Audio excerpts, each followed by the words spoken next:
Hi, so today I'm gonna make homemade sourdough bread. It's kind of a long process, so right now it's 7 a.m. and I won't end up baking this bread until tomorrow morning. But all throughout today, I'm gonna be preparing the sourdough bread. And the first thing you wanna start with is a sourdough starter. This is about 210 grams. I may end up making 2 loaves, so I'm just gonna feed all of it and we'll go from there. So you're gonna need a kitchen scale. I believe I paid $7 for this from Amazon, and you can use measuring cups, but I just always recommend a kitchen scale. It has been so much easier for me. Okay, so like I said, this is 210 grams of sourdough starter. So I'm gonna add equal parts bread flour and water to feed it. And then in 4 hours, it should double in size, and then we're ready to bake. Okay, so this is the bread flour. I'm probably gonna put 100 grams of bread flour and then 100 grams of water. For me, it's kind of trial and error. I don't know exactly how much you should put in sourdough starter, but if this were like 100 grams of sourdough starter, I would probably put 50 grams of bread flour and then 50 grams of water. So.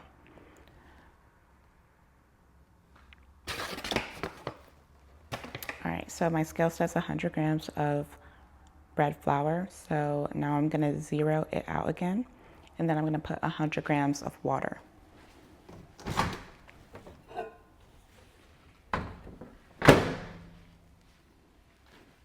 I warmed up my water a teeny bit. I just feel like it helps. So I'm just gonna put 100 grams.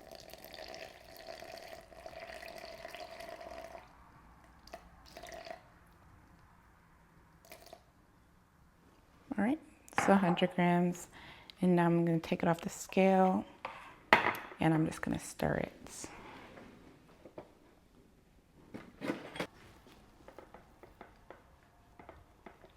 It's always, for me, it's always a little bit lumpy, but I just make sure that everything is wet at the very least. I don't want to see any dry flour in the sourdough starter. So just make sure everything is mixed together pretty well.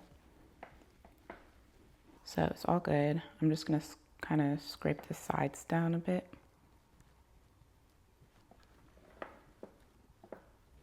Now, a lot of people use a rubber band to wrap around their sourdough jar. I am just going to use an Expo marker on 2 sides just to mark how much is risen. So one right there and about one right there. And now I'm just going to lightly place the lid on it. I'm not going to close it all the way because you want to allow the sourdough starter to have space for its gas to get out, because I heard it can explode.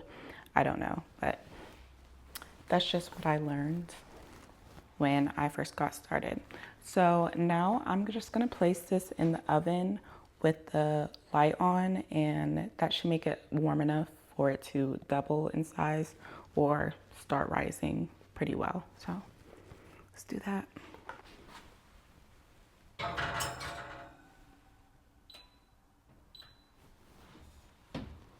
Okay, so I started baking sourdough bread probably last month, and I've baked maybe 1 or 2 breads each week since. I'm not kidding. I love bread so much, and that's why I learned to make it, because all the bread in the store it's not good. It's not molding. It's like a sponge. Like it's not, that's not what you should be putting in your body. So I will do whatever it takes to make sure that I'm feeding my body real food. And if that means I have to bake a loaf of bread, I'm gonna do it. The biggest trick is that they want you to think that you don't have time. And in many cases, you probably don't have time. But I would suggest making time, because your body, your health, it's worth it. It's worth it. So even right now, I woke up extra early because I do have to work today. So while this rises, I'm gonna go start on my work, and I'll come back during break around 12 p.m. I'll start making the bread, and then I'll go back to work again.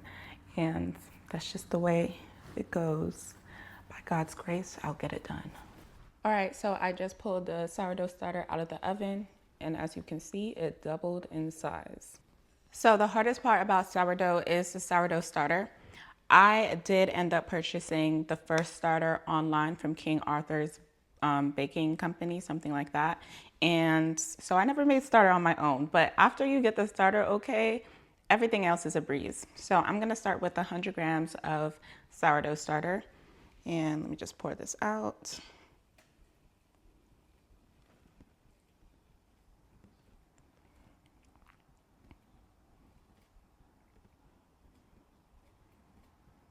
All right, that is 102 grams.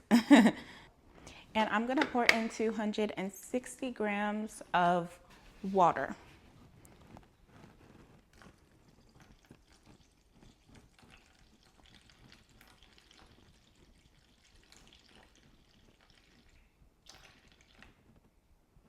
All right, I'm just gonna mix it in, make sure it's equally dispersed in the water before I go ahead and add in the flour. I'm gonna zero it out, and I'm going to go ahead and add in 390 grams of flour.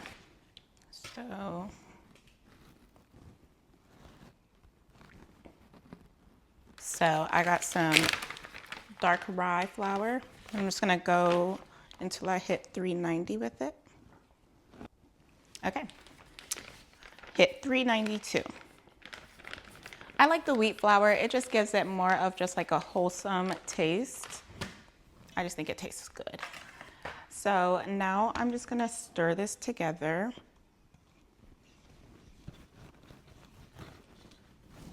And it should become like a shaggy dough.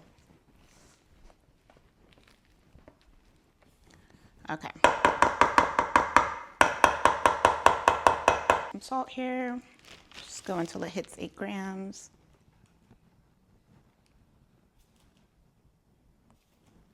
Mixing it all around. I'm gonna make sure I get the salts dispersed. Move the scale out the way. And I'm just gonna press it a little bit. Make sure it's mixed in really well.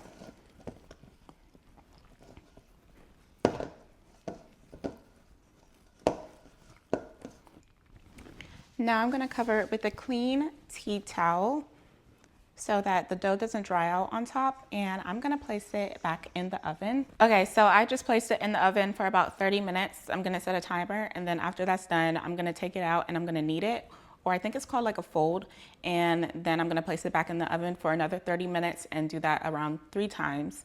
And you can just do it once if you want to. I've done it once before and my bread turned out fine, but since I have the time on my hands, I'm just gonna do it 3 times. So after that, I'll place it in the fridge for it to cold proof overnight, and then in the morning it'll be ready to bake. So yep, that's the process.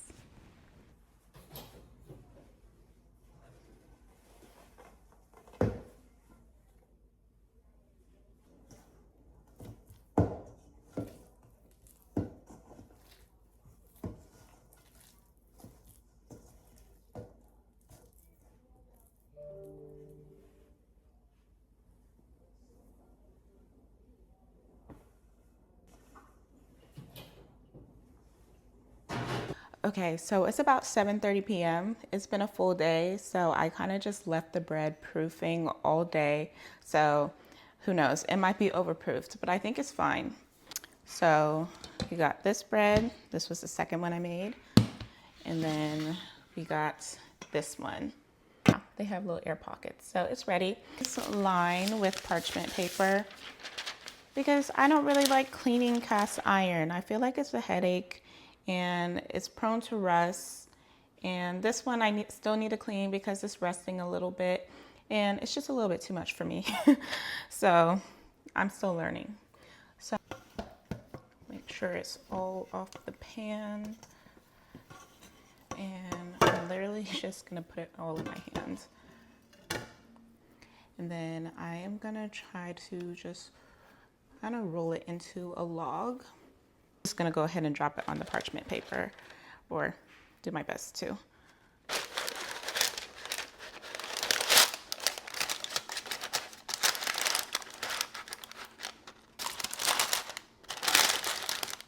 right, that is one bread. I'm gonna do the other one.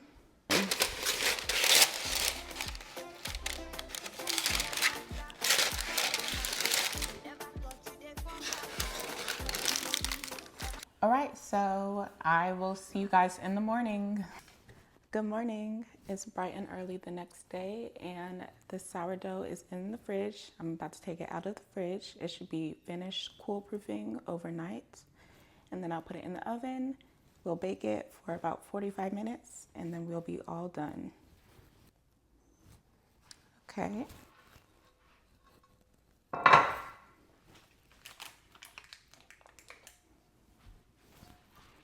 They're well cold and they're a bit firm.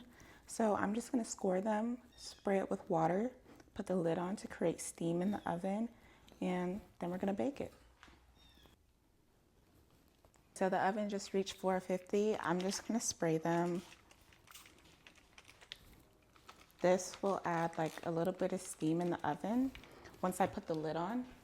So the first half, the first 30 minutes, I'm gonna bake with the lid on, and that will help it to develop a crust with the steam and just, I don't know. And then after 30 minutes, I will take the lid off and it will continue baking for another 15 to 20 minutes, and then it should be all done. So let's go ahead and do that.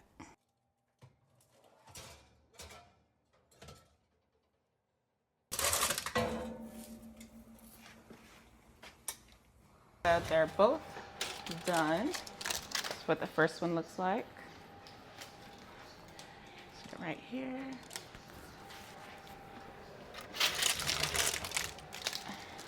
And the second one.